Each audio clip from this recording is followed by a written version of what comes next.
Welcome back to new video. আমি মাম্পি ওম travel ব্লগে নিয়ে চলে এসেছি আরো একটি নতুন ভিডিও। বন্ধুরা, আজকে আমি আমার ভিডিওর মাধ্যমে তোমাদের কলকাতার বেস্ট কিছু টুরিস্ট স্পট ঘুরিয়ে দেখাবো, তাও নামমাত্র খরচে। আর এই টুরিস্ট স্পট গুলো ঘোরার জন্য শুধু দেশের মানুষেরাই কিন্তু আসে না, বিদেশ থেকেও প্রচুর মানুষজন ছুটে আসে। আচ্ছা, তোমরা কলকাতার এই টুরিস্ট স্পট গুলো কিভাবে ঘুরে দেখবে, কোথায় কত টাকা খরচা হবে, কোথায় খাবার দাবার খাবে, এবং এইসব জায়গাগুলোতে ভিজিট করলে পরে তোমরা কি কি দেখবে, এবং তোমরা যদি ভাবো কলকাতায় এসে শপিংটাও সারবে, তাহলে কম খরচায় কোথায় শপিং করবে, A to Z ইনফরমেশন তুলে ধরবো এই ছোট্ট ভিডিওটির মাধ্যমে। আশা করছি বন্ধুরা আজকের এই ভিডিও তোমাদের ভীষণ ভালো লাগবে। তাই নতুন বন্ধুদের বলছি অবশ্যই চ্যানেলটি সাবস্ক্রাইব করে এবং হাইপ করে আমার পাশে থাকবে। চলো তাহলে বন্ধুরা আজকের ভিডিও এখান থেকেই শুরু করা যাক।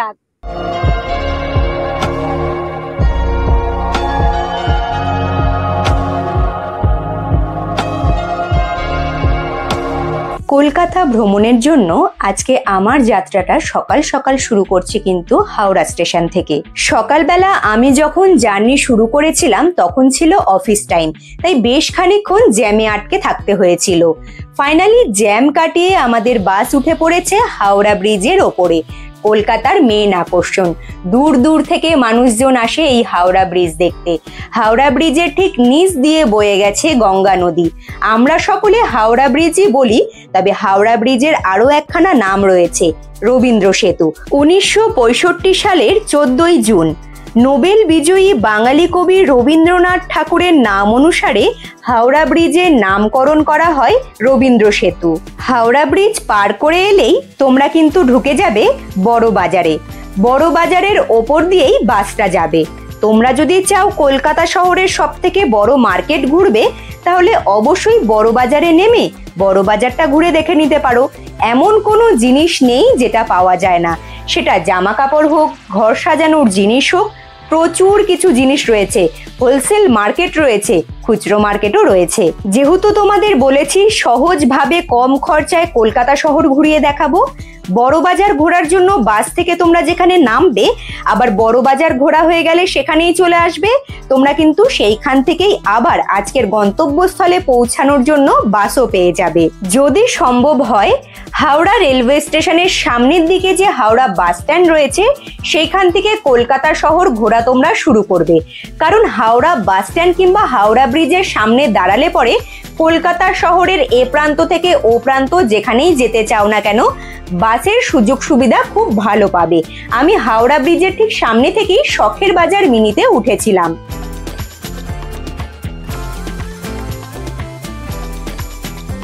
ফাইনালি আমি বাস থেকে নেমে পড়েছি। যখন আমি বাসে উঠেছিলাম তখনই কন্ডাক্টর দাদাকে বলে দিয়েছিলাম যে আমাকে ভিক্টোরিয়া মোড়ে নামিয়ে দেবে, আর কন্ডাক্টর দাদা আমাকে সঠিক জায়গাতেই বাস থেকে নামিয়েছে। যে ব্যাক সাইডে দেখো গাড়িগুলো যাচ্ছে, আমি বাস থেকে কিন্তু সেখানেই নেমেছি আর রোডটা ক্রস করে এই পারে চলে এসেছি। তবে ভিক্টোরিয়া মেমোরিয়ালের সামনে পৌঁছাতে আমার কিন্তু বাস ভাড়া লাগলো মাথা পিছু 15 টাকা করে। তবে বন্ধুরা এখন আমি ঠিক যেখানে দাঁড়িয়ে রয়েছি এইখান থেকে ভিক্টোরিয়া মেমোরিয়াল কিন্তু দারুণ সুন্দরভাবে দেখা যাচ্ছে, তার সাথে ভেতরে বিশাল বড় একখানা লেক রয়েছে। আচ্ছা, আজকে শুধু ভিক্টোরিয়া মেমোরিয়াল নয়, এর সাথে কিন্তু আরো অনেকগুলো কলকাতার সুন্দর সুন্দর টুরিস্ট স্পট আমি ঘুরিয়ে তোমাদের দেখাবো। আর সামনেই তোমরা জানো পুজো, আর কোথায় আসলে পরে তোমরা কিন্তু কম দামে ভালো জামা কাপড়ও পাবে, মানে শপিং করতে পারবে, সেই দোকানেরও সন্ধান দেব। আর আজকে একটু রিল্যাক্সে আমিও কলকাতা শহরটা ঘুরতে পারবো, কারণ এতদিন ধরে ওমের পরীক্ষা চলছিল, আজকে পরীক্ষাটা শেষ হলো, তাই আমি কিন্তু অনেকটা নিশ্চিন্ত রয়েছি। আর আজকে আমার সাথে আমার 2 ছেলেই রয়েছে, তাই খুব সুন্দরভাবে মজা করব। আর এই যে রোডটা রয়েছে, এই রোড ধরে এখন সামনের দিকে এগিয়ে যাব।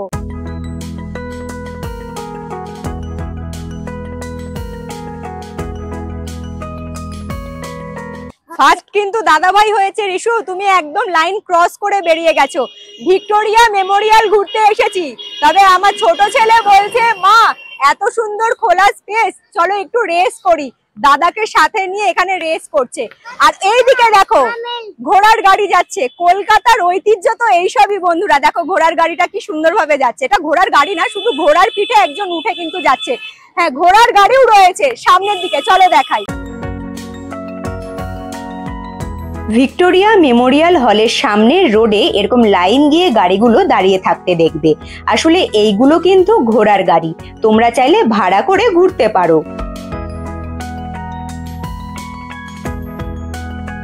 রিশু দৌড়ায় না।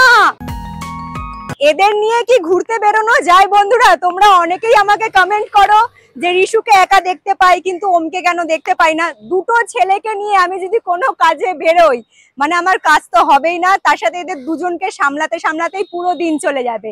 তবে হ্যাঁ, বাড়ি থেকে যখন বেরিয়েছিলাম আকাশে প্রচুর রোদ ছিল, এখানে এসে পৌঁছালাম একদিকের আকাশে পুরো জমা মেঘ দেখা যাচ্ছে।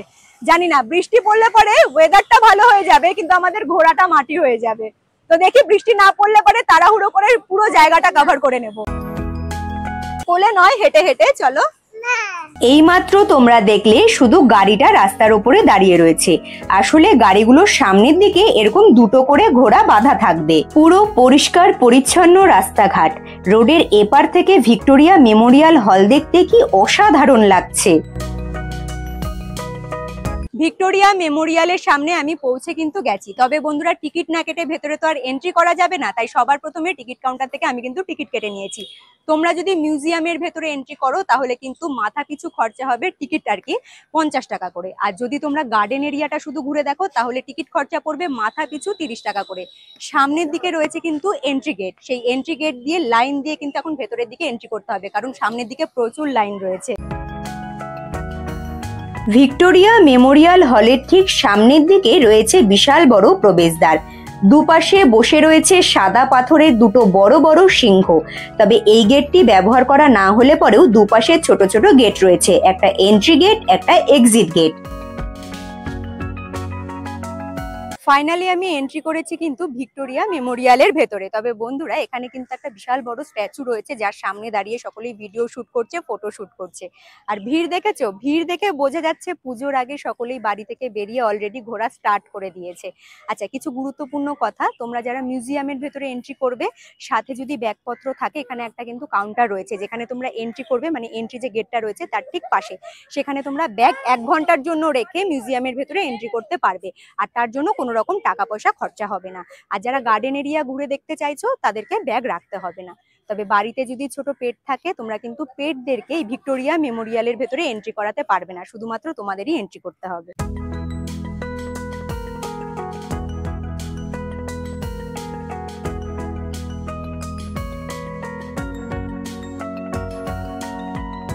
চৌষট্টি একর জায়গা জুড়ে বিশাল এই বাগান। ভিক্টোরিয়া মেমোরিয়াল হলের সামনে পুরো বাগানটি লর্ড রেডসডেল এবং ডেভিড পেইন দ্বারা ডিজাইন করা হয়েছিল। 64 একর জায়গা জুড়ে বিস্তৃত এই বাগান অবশ্যই হতে পারে, তবে এই পুরো বাগানটি 21 জন উদ্যান পালকের একটি দল রক্ষণাবেক্ষণ করেন, যার জন্য আমরা যখন যে সময়ই ভিক্টোরিয়া মেমোরিয়াল হল ঘুরতে যাই না কেন পুরো বাগান পরিষ্কার পরিচ্ছন্ন কিন্তু দেখতে পাই। জর্জ ফ্র্যাম্পটনের তৈরি রানী ভিক্টোরিয়ার একটি ব্রোঞ্জের বিশাল বহুল মূর্তি তোমরা দেখতে পারবে। আর যারা মিউজিয়ামের ভেতরে এন্ট্রি করবে তারা রানী ভিক্টোরিয়ার থমাস ব্রকের মূর্তি দেখতে পারবে, যেই মূর্তি কিন্তু বিশাল বড়, এবং রানী ভিক্টোরিয়ার ব্যবহৃত বেশ কিছু জিনিস মিউজিয়ামের ভেতরে সংরক্ষণ করে রাখা রয়েছে। তবে বন্ধুরা, মিউজিয়ামের ভেতরে কোনো রকম ছবি এবং ফটোশুট করা অ্যালাউ ছিল না, তাই তোমাদের অবশ্যই বলবো তোমরা একবার হলেও ভিক্টোরিয়ায় ঘুরতে এসে ভিক্টোরিয়ার ভেতরে মিউজিয়াম হলটা ঘুরে দেখবে।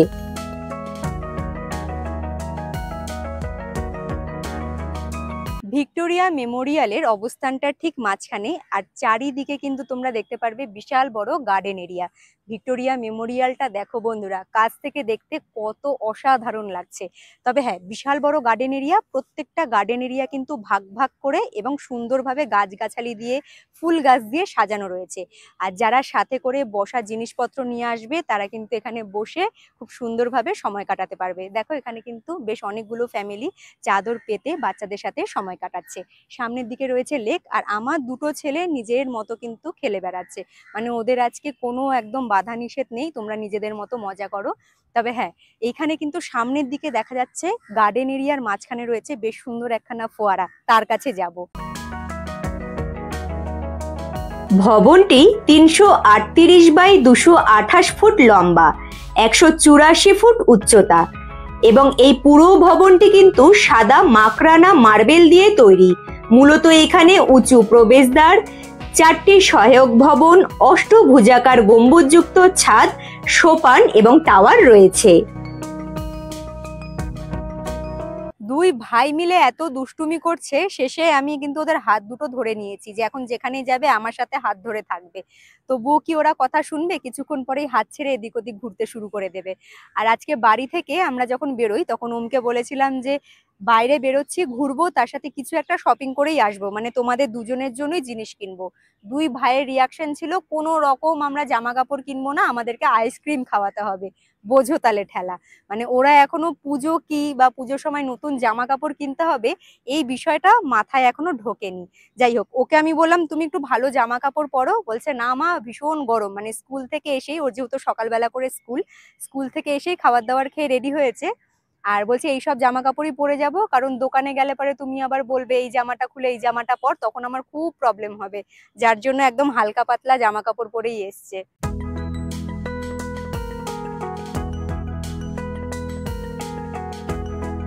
এখন আমি বাগানের যে এরিয়াতে দাঁড়িয়ে রয়েছি, এখানে বেশ অনেকগুলো বড় বড় গাছ আছে বলে চারিদিকটা খুব সুন্দর ছাওয়া এবং খুব সুন্দর হাওয়াও হচ্ছিল।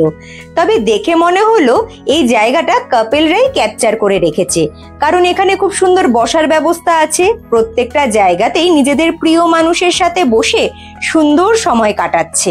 তবে অযথা এখানে দাঁড়িয়ে থেকে আমি আর সময় নষ্ট করলাম না। তবে বাগান এরিয়ার চারিদিকের ভিউ কিন্তু অসাধারণ। তোমরা কেউ যদি এখানে ফটোশুট করো, প্রি ওয়েডিং শুট করো, খুব সুন্দর ছবি ক্লিক হবে। তবে তার জন্য অবশ্যই তোমাদের অফিস কাউন্টারে যোগাযোগ করতে হবে। এতক্ষণ তোমরা ভিক্টোরিয়া মেমোরিয়াল হলের সামনের দিকের ভিউ দেখেছো, আর এটা কিন্তু ভিক্টোরিয়া মেমোরিয়াল হলের ব্যাক সাইডটা।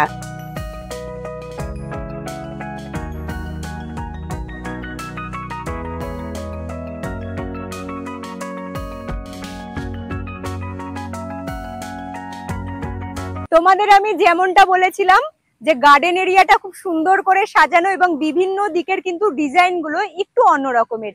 আর এই জায়গাটা না পুরো রাউন্ড শেপে তৈরি করা, আর যেখানে চলার জন্য রাস্তা রয়েছে, দু সাইডে রয়েছে কিন্তু অনেক ধরনের গাছ। আর এইখান থেকে ফোয়ারাটা দেখা যাচ্ছে, কি সুন্দর লাগছে দেখতে। আর এখন এই মুহূর্তে কিন্তু হালকা একদম হাওয়া হচ্ছে, যার জন্য আমাদের ঘুরতে অতটা কষ্ট হচ্ছে না। তবে বন্ধুরা, তোমাদের একটা কথা মাথায় রাখতে হবে, যদি ভিক্টোরিয়া মেমোরিয়াল হল তোমরা ঘুরে দেখো তাহলে কিন্তু সোমবার বাদে অন্যান্য দিনগুলোতে আসবে, কারণ সোমবার কিন্তু ভিক্টোরিয়া মেমোরিয়াল হল বন্ধ থাকে। আর এই দেখো ছেলেদের কাণ্ড দেখো, ওদের শুধু এখন বায়না আইসক্রিম খাওয়াও। যতক্ষণ না আইসক্রিম খাওয়াবো ততক্ষণ দুজনের একদম মানে মুখে হাসিটাও বেরোবে না। আইসক্রিম খাওয়াবো চলো।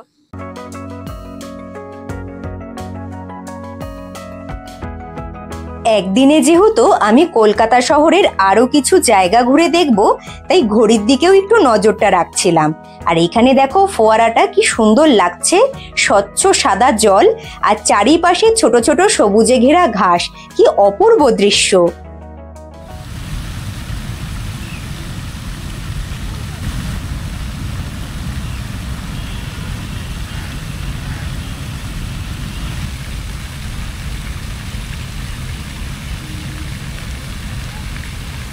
কিছু নিয়ম, যে নিয়মগুলো অবশ্যই পালন করতে হবে ভিক্টোরিয়া মেমোরিয়াল হল ঘুরতে আসলে পরে। যখন তোমরা এন্ট্রি গেট দিয়ে ভেতরে আসবে সেই সময় হাতে কোনো রকম প্লাস্টিকের জিনিস কিংবা প্লাস্টিকের প্যাকেটে থাকা খাবার সেইগুলো রাখতে পারবে না। যদিও বা থাকে সেইগুলো ব্যাগের ভেতরে রেখে তারপরে এন্ট্রি করবে। এবং বাচ্চাদের খেলনা, ফুটবল, ব্যাট, বল, ব্যাডমিন্টন, কোনো রকম নেশাজাতক দ্রব্য তোমরা ভেতরে নিয়ে আসতে পারবে না। তাছাড়াও তোমরা কিন্তু ভিক্টোরিয়া মেমোরিয়াল হলের ভেতরে স্মোকও করতে পারবে না। আর যারা ভাবছো ক্যামেরা নিয়ে এন্ট্রি করবে তারা অবশ্যই আগে থেকে পারমিশন নিয়ে নেবে। হট করে নিয়ে এসে ঢুকে পড়বে না, পরে যদি ধরা পড়ো তাহলে অনেক টাকা ফাইন হয়ে যাবে। ফাইনালি বাইরে বেরিয়ে দুই ছেলেকে আমি কিন্তু শান্ত করতে পেরেছি। ওদের হাতে এখন কিন্তু একটা করে আইসক্রিমের বাটি, এবারে আইসক্রিম ওরা খাবে আর ওদেরকে নিয়ে সোজা রওনা দেব আমাদের সেকেন্ড ডেস্টিনেশনের দিকে। কলকাতা শহরের মধ্যে থাকা এমনও কিছু বেস্ট টুরিস্ট স্পট রয়েছে, সেই সব জায়গাগুলো শুধু এদেশের মানুষেরাই ঘুরে দেখে না, এইসব জায়গাগুলো ঘুরে দেখার জন্য দেশ বিদেশ থেকেও প্রচুর মানুষ ছুটে আসে। ভিক্টোরিয়া মেমোরিয়াল হলের ঠিক সামনের দিকের এরিয়াতে অনেক কিছু পাওয়া যাচ্ছিল। সেখানে সাজগোজের জিনিস, বাচ্চাদের খেলনা, শুকনো খাওয়ার অনেক কিছুই পেয়ে যাবে। ভিক্টোরিয়া মেমোরিয়াল হলের ঠিক উল্টো দিকে রাস্তার ওপারেই বন্ধুরা রয়েছে কিন্তু গড়ের মাঠ। তোমরা চাইলে গড়ের মাঠটাও কিন্তু ঘুরে দেখে নিতে পারো, তবে এখন কিছু কাজ হচ্ছে বলে আমি আর ওপারে গেলাম না। কিন্তু রাস্তার ওপারেও কিন্তু প্রচুর খাবার দাবারের দোকান রয়েছে, যেখান থেকে তোমরা খাবার দাবার খেতে পারো। আচ্ছা, গড়ের মাঠটা ঠিক যেখানে, কিছুটা দূর সামনের দিকে এগিয়ে গেলে পরে তোমরা পেয়ে যাবে এলিট পার্ক। তোমরা কিন্তু এলিট পার্কটাও অবশ্যই ভিজিট করবে, সেটাও কিন্তু অনেকটা বড় জায়গা জুড়ে বিস্তৃত। এবং ফ্যামিলির মানুষজনদের সাথে কিংবা বাড়ির কুচে কাচাদের সাথে সুন্দর সময় কাটাতে চাইলে এলিট পার্কে ভিজিট করতে পারো।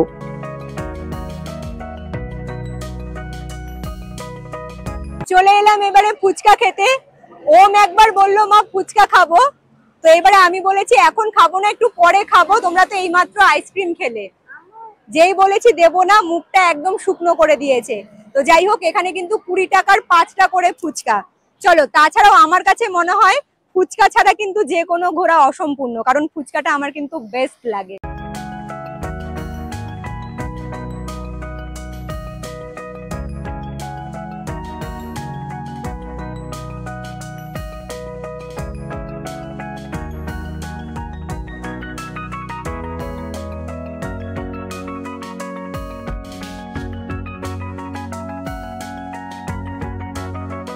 আকাশে যে পরিমাণে মেঘ ছিল, অনেকক্ষণ ধরে বলছিল বৃষ্টি আসবো আসবো, ফাইনালি ঝমঝম করে কিন্তু এখন কলকাতা শহরে বৃষ্টি পড়ছে।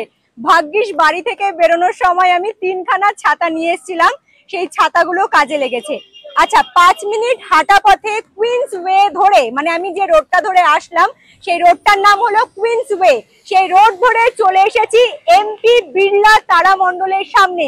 তোমরাও কিন্তু এখানে ভিজিট করবে। এখানে কিন্তু টাইমিং রয়েছে, যেই সব টাইমিং গুলোতে হিন্দিতে এবং ইংলিশে কিছু শো হয় সেগুলো তোমরা দেখতে পারো। মানে তারামণ্ডল, বুঝতেই পারছো। আর ব্যাক সাইডে পুরো তারামণ্ডল দেখা যাচ্ছে। যারা যারা ঘুরতে এসেছিল, যাদের সাথে ছাতা নেই, তারা একদম তারামণ্ডলের সামনে দাঁড়িয়ে রয়েছে। তবে বন্ধুরা, এখানে দেখো টাইমিং গুলো রয়েছে, মানে কোন কোন টাইমিং এ কোন কোন শো গুলো হয় সেইগুলোর টাইমিং এখানে বোর্ডে রয়েছে। অবশ্যই তোমরা এখানে ভিজিট করবে, খুব সুন্দর জায়গা। ভেতরের দিকে কিন্তু অনেক বড় গার্ডেন এরিয়া রয়েছে। আর বৃষ্টি না পড়লে পরে বন্ধুরা, এখন যেহেতু বৃষ্টি হচ্ছে, খুব সুন্দর এখানে কিন্তু ফোয়ারা রয়েছে, যেটা দেখতে আরো অসাধারণ লাগে। বাংলা, ইংরেজি এবং হিন্দি 3টে ভাষাতেই এখানে শো হয়। যদি শো দেখার ইচ্ছে থাকে তবে অবশ্যই হাতে একটু বেশি সময় নিয়ে বাড়ি থেকে বেরোবে। তাছাড়াও 3 বছরের নিচে যেসব বাচ্চাদের বয়স, তাদের টিকিট কাটতে কোনো রকম খরচা হবে না। 3 বছর থেকে শুরু করে তোমাদের বয়স যতই হোক না কেন, সকলের মাথা পিছু খরচা হবে কিন্তু 140 টাকা টিকিট কাটতে। এমপি বিড়লা তারামণ্ডল পরিষ্কার পরিচ্ছন্ন এবং সবুজে ঘেরা একটি সুন্দর প্লেস। আর এইখানেও নিয়ম রয়েছে, তোমরা কিন্তু প্লাস্টিকের কোনো রকম জিনিস নিয়ে ভেতরে এন্ট্রি করতে পারবে না।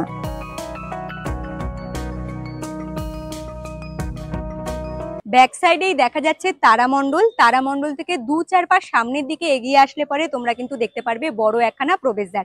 এই হলো প্রবেশদ্বার। প্রবেশদ্বারের ভেতর দিকে এন্ট্রি করলে পরে বন্ধুরা তোমরা দেখতে পারবে কলকাতা শহরের সবথেকে বড় চার্চ, যার নাম হলো সেন্ট পল ক্যাথিড্রাল চার্চ। বড় তো অবশ্যই, তবে কলকাতা শহরের মধ্যে থাকা সবগুলো চার্চের মধ্যে এই চার্চটি কিন্তু বহু পুরনো একখানা চার্চ। আচ্ছা, যখন তোমরা এন্ট্রি গেট দিয়ে ভেতরের দিকে এন্ট্রি করবে, এখানে একটা ছোট্ট কাউন্টার দেখতে পারবে। এই ঘরটা কিন্তু আসলে টিকিট কাউন্টার। মাথা পিছু 10 টাকা করে খরচা হবে টিকিট কাটতে। সকাল 10টা থেকে সন্ধ্যে 6টা পর্যন্ত এই সেন্ট পল ক্যাথিড্রাল চার্চ কিন্তু খোলা থাকে। তাছাড়াও বন্ধুরা, ভেতরের দিকে চার্চের এরিয়াটা কিন্তু ভীষণই সুন্দর, বিশাল বড় গার্ডেন এরিয়া রয়েছে, খুব ভালো লাগবে তোমাদের। এইবারে যারা ভাবছো পার্সোনাল গাড়ি নিয়ে আসবে, তারা কিন্তু গাড়ি রাখার জন্য চার্চের ভেতরেই পার্কিং এর ব্যবস্থা পেয়ে যাবে। তবে অবশ্যই গাড়ি রাখলে আলাদাভাবে তোমাদের টিকিট কাটতে হবে। যেহেতু চার্চের ভেতরের এরিয়াতে ভিডিও শুট করা অ্যালাউ নেই, তাই বাইরে থেকে যতটা পেরেছি তুলে ধরার চেষ্টা করেছি। এই মাত্র ঝমঝম করে বৃষ্টি পড়লো, আর এখন দেখো পুরো কড়া রোদ্র উঠে গিয়েছে। তবে পায়ে হেঁটে এইভাবে কিন্তু কলকাতা শহর ঘুরে দেখতে বেশ ভালোই লাগছে।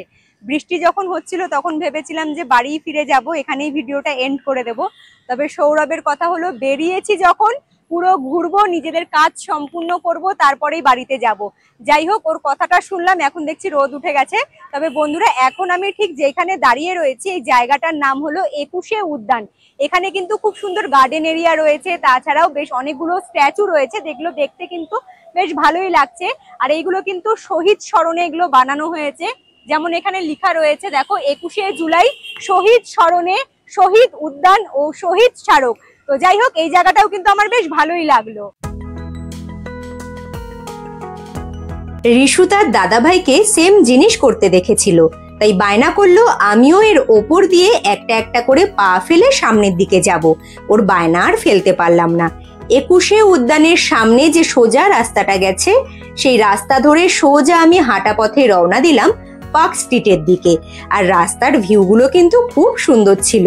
গাড়ি ঘোড়া দেখতে দেখতে আর কলকাতা শহরের বড় বড় বিল্ডিং দেখতে দেখতে পৌঁছে গেলাম আমি জুডিওতে। আর এই জুডিওটা কিন্তু পার্ক স্ট্রিটের জুডিও। বিশেষ করে মেয়েদের জন্যই বলছি, যারা একদম স্টাইলিশ জামা কাপড় পরতে চাও এবং ভালো কাপড়ের পরতে চাও, তাহলে অবশ্যই তোমরা বাড়ির আশেপাশে যদি কোনো জুডিও শপিং মল থাকে সেখানে অবশ্যই ভিজিট করবে। এখানে 1000 টাকার উপরে তোমরা কিন্তু জিনিস পাবে না। সব কটা জিনিসই 1000 টাকার নিচে রিজনেবল প্রাইসে ভালো কাপড়ের তৈরি জামা কাপড় পেয়ে যাবে। আমার কিন্তু রিসেন্ট ফেভারিট যদি বলো কেনাকাটার জায়গা কোনটা, তাহলে আমি এক কথাই বলবো জুডিও। জুডিও থেকে আমি প্রচুর জিনিস কিনেছি, প্রচুর এখান থেকে জামা কাপড় কিনে পরেছি। জুডিওতে মোটামুটি যেসব জিনিসগুলো পাওয়া যায়, মানে জুতো, জুয়েলারি, ওয়াইপস, লিপস্টিক সবকিছুই আমি কিনেছি এবং ব্যবহারও করেছি। আমার কিন্তু মোটামুটি ভালোই লেগেছে। মেয়েদের তো ফেভারিট জায়গা হয়েই উঠেছে শপিং করার জন্য জুডিও।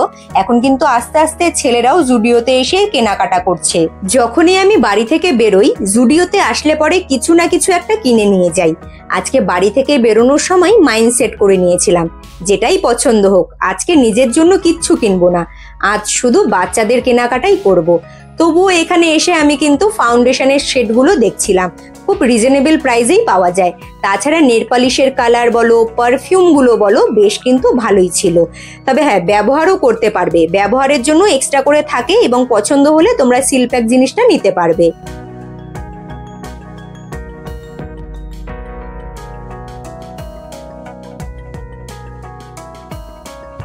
এখন আমি ঠিক যেখানে দাঁড়িয়ে রয়েছি, এই লোকেশনটা যদি বলি বন্ধুরা, আমি কিন্তু একদম দাঁড়িয়ে রয়েছি পার্ক স্ট্রিটে। ব্যাক সাইডে দেখা যাচ্ছে ব্রিজ, ব্রিজের ঠিক উল্টো দিকেই কিন্তু রয়েছে জুডিও। আমি জুডিওতে গেছিলাম, তবে সেখানে কিন্তু মেয়েদের কালেকশন বেশ ভালো রয়েছে, তবে বাচ্চাদের কোনো রকম কালেকশন এখানে নেই। তবে আমি জুডিও থেকে বাইরের দিকে বেরিয়ে রোডটা ক্রস করে এই পাশে চলে এসেছি। আমি যখনই পার্ক স্ট্রিটে আসি আমি কিন্তু বাবা রোলটা অবশ্যই ট্রাই করে যাই, কারণ এখানকার রোলটা খেতে আমার বেশ ভালো লাগে। এই যে এখানে একটা ফুড কর্নার রয়েছে, এখানে আমার 2 ছেলেকে বসিয়ে দিয়েছি, ওরা বললো মোমো খাবে, তাই ওরা মোমো খাচ্ছে। এবারে আমি গিয়ে কিন্তু এগ রোলটা অর্ডার করব। এইখানে আমার 2 দুষ্টুতে মিলে মোমো খাচ্ছে। 1 প্লেট মোমো, যেখানে 6 পিস মোমো ছিল, দাম পড়েছিল 60 টাকা। আমি বলেছিলাম খাইয়ে দেব, দুজনেই আমাকে বকা দিয়ে বসিয়ে দিল, বলল না আমরা নিজেরাই খাবো। তো 2 ভাই দেখো বেশ সুন্দর শেয়ার করে কিন্তু স্পুন দিয়ে তুলে মোমোটা খাচ্ছে। এত বাইরের খাবার খেতে এরা ভালোবাসে কি বলবো। ঘরে বানিয়ে দিলে খাবে না, বাইরে এসে খেলে পরে সেটাকে একদম তৃপ্তি করে খাবে। আমি এসে অর্ডার করেছিলাম, দাদা বললো একটু ওয়েট করো। কিছুক্ষণ ওয়েট করার পরে চিকেন রোল আর এগ রোলটা আমার কাছে দিয়ে গেল। আমি নিজের জন্য অর্ডার করেছিলাম এগ রোল, দাম পড়েছিল 50 টাকা। সৌরভের জন্য অর্ডার করেছিলাম আমি চিকেন রোল, যার দাম পড়েছিল 70 টাকা। আর এইদিকে আমার ছোট ছেলে বায়না করছে নিজে হাতে ধরে এগরোল খাবে। এবারে হাতে দেওয়ার সাথে সাথে যে গরম ছ্যাঁকা খেয়েছে, আমার হাতে আবার এগরোলটা ধরিয়ে দিয়েছে। তবে বন্ধুরা, লাচ্ছা পরোটা দিয়ে বেশ সুন্দর বেশি করে মশলা দিয়ে কিন্তু এগরোল এবং চিকেন রোলটা বানানো হয়েছিল। খেতে তাই খুব টেস্টি হয়েছিল। সৌরভ আবার বলেছিল ওর রোলটাতে একটু ঝাল বেশি দিতে। তোমরা যেইভাবে বলবে সেইভাবেই ঠিক বানিয়ে দেবে। এগরোল, মোমো ছাড়াও এখানে আরো অনেক ধরনের খাবার পাওয়া যায়। তোমরা আসলে পরে অবশ্যই ট্রাই করবে, খুব ভালো লাগবে। হাঁটা পথে ফাইনালি আমি চলে এসেছি বন্ধুরা কলকাতার সব থেকে বড় মার্কেট এরিয়াতে। যেখানে এখন আমি দাঁড়িয়ে রয়েছি সেই জায়গার নাম হলো নিউ মার্কেট। এখানে আসলে পরে তোমরা যেদিকেই তাকাবে সেদিকেই শুধু স্টাইলিশ জামা কাপড়, স্টাইলিশ জুতো, ব্যাগ, বিভিন্ন কিছু দেখতে পারবে। আর এখন আমি ঠিক যেখানে দাঁড়িয়ে রয়েছি এইদিকেই কিন্তু লাইন দিয়ে প্রচুর ইয়ারিং এর দোকান রয়েছে। তোমরা এখানে আসলে পরে সস্তায় স্টাইলিশ প্রচুর ধরনের জিনিস কিন্তু পেয়ে যাবে। অবশ্যই কলকাতায় ভিজিট করলে পরে তোমরা কিন্তু নিউ মার্কেটটা অবশ্যই ঘুরে দেখবে।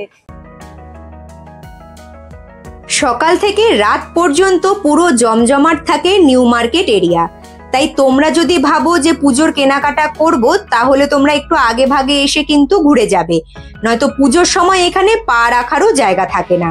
আর এখানে না একটা ছোট্ট জুয়েলারির দোকান ছিল, যেখানে রিজনেবল প্রাইসে বেশ সুন্দর সুন্দর জুয়েলারি পাওয়া যাচ্ছিল।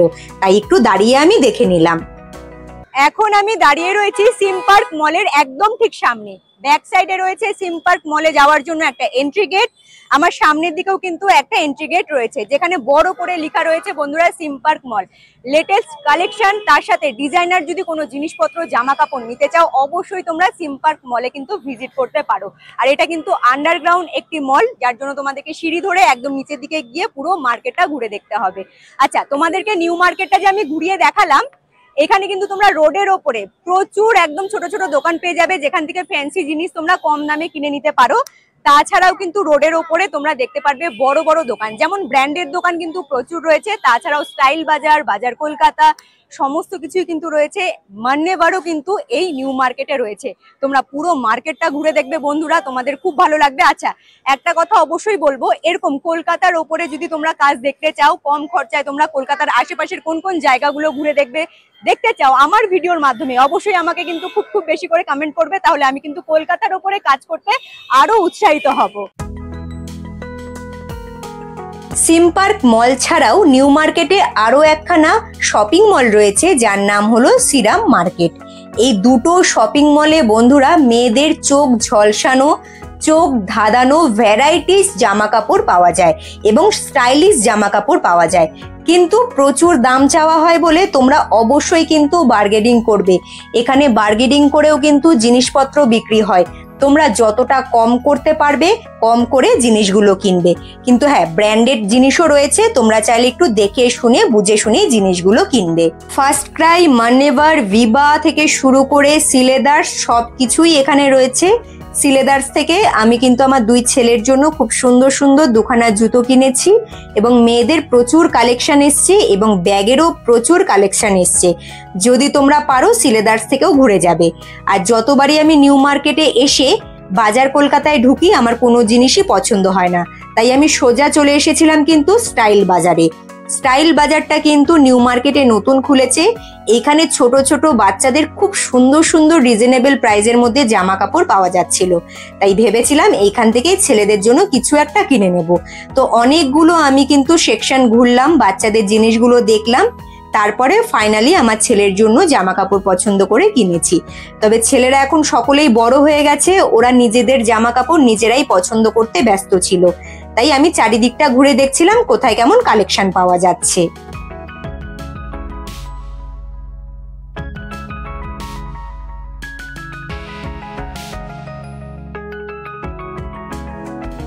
ফাইনালি আমি স্টাইল বাজার থেকে কেনাকাটা কমপ্লিট করলাম। মানে আমার দুই ছেলে আর তার সাথে বাড়িতে আরো একখানা পুচকি রয়েছে, তিনটে বাচ্চার জন্য পুরো ব্যাগ ভরে জামা কাপড় কিনেছি। এখানে কিন্তু রিজনেবল প্রাইসের মধ্যে প্রচুর কালেকশন রয়েছে, সেটা বড়দের হোক কিংবা ছোটদের, যাই হোক আমি কেনাকাটা কমপ্লিট করলাম। এইবারে কিন্তু এই ব্যাগটা নিয়ে সোজা যাব বিলিং কাউন্টারে, বিলগুলো করাবো, তারপর সোজা এখান থেকে বেরিয়ে যাব। শপিং মলে শুধু যাওয়াটা কিন্তু বড় কথা না, এখানে গেলে পরে মাদের যে কি বাজে পরিস্থিতি হয় সেটা শুধু মারাই জানে। আর আমার ছোট ছেলের শুধু নজর ছিল যে কোথায় কি ধরনের খেলনা পাওয়া যাচ্ছে, তাহলেই হাতে তুলে নেব আর মাকে বলবো আমাকে কিনে দাও। কি পরিস্থিতিতে ওকে যে আমি ওই শপিং মল থেকে বের করেছি শুধু আমিই জানি। আর দেখো যত রাত বাড়ছে তত কিন্তু জমজমাট হয়ে উঠছিল নিউ মার্কেট। দেখতে বেশ ভালোই লাগছে, চারিদিকে প্রত্যেকটা দোকানে আলো জ্বলছে তো, এবং এইখানে না বিভিন্ন ধরনের আরো অনেক কিছু পাওয়া যায়। একটু ঘুরে দেখবে, তোমরা দেখবে নিজেদের পছন্দসই অনেক জিনিস পেয়ে যাবে।